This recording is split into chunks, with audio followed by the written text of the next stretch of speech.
ஓணம் இந்த ஃபெஸ்டிவலோட birth place எதுன்னு தெரியுமா? கேரளாவா? தமிழ்நாடு. உலகத்திலேயே one of the oldest living ஃபெஸ்டிவல்ஸ்ல ஓணமும் ஒன்று. கிட்டத்தட்ட 2000 வருஷங்களுக்கு முன்னாடி இருந்தே இந்த பண்டிகையை கொண்டாடிக்கிட்டு இருக்கோம். நம்ப முடியலல்ல?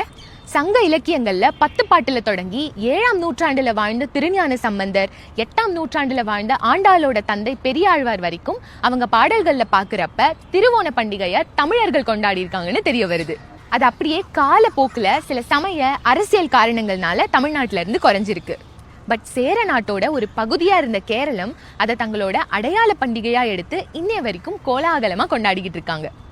அது மட்டும் இல்ல, 1961ல ஓணம் தங்களுடைய அபிஷியல் ஸ்டேட் ஃபெஸ்டிவல்னு கேரளா கவர்மெண்ட் டிக்ளேர் பண்ணியிருக்காங்க.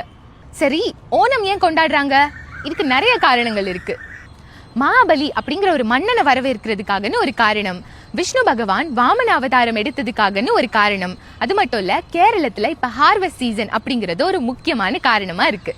என்னதான் இது ஹிந்து ரூட்டட் ஃபெஸ்டிவலா இருந்தாலும் இன்னைக்கும் கேரளால ஓணம் எல்லா சமுதாய மக்களாலும் சந்தோஷமா கொண்டாடுற ஒரு பண்டிகையா இருக்கு. இதை பத்தி வேற இன்ட்ரெஸ்டிங்கான விஷயங்கள் உங்களுக்கு தெரிஞ்சா கமெண்ட்ஸ்ல ஷேர் பண்ணுங்க.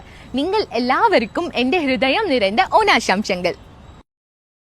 Download ShareChat.